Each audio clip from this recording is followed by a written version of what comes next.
Does it really rain diamond on Saturn and Jupiter? Today we will know the answer. How on earth were used a certain kind of weather?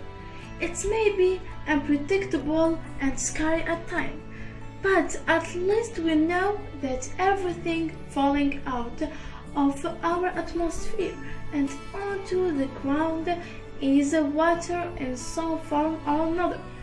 You'd be excused, therefore, for thinking water when considering the question of rain on another planet, but you'd be wrong all the same.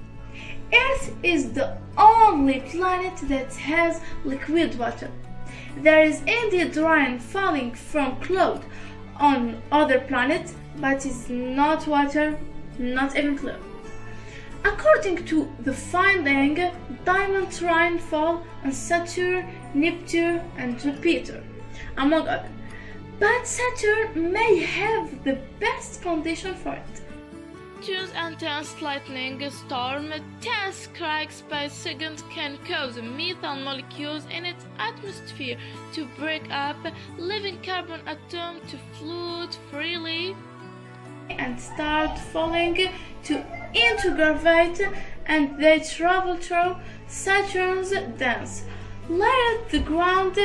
They transfer atmosphere and eventually get pressurized into tiny diamond pieces, but about 22,000 million they get too hot and the diamond decomposes into a shiny liquid.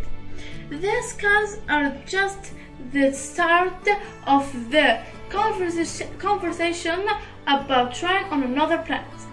We didn't even get into dry ice snow on Mars and plasma rain on the Sun, and the methane rainstorm in the Titan, and sulfuric acid on the Venus. Thank you for watching my video.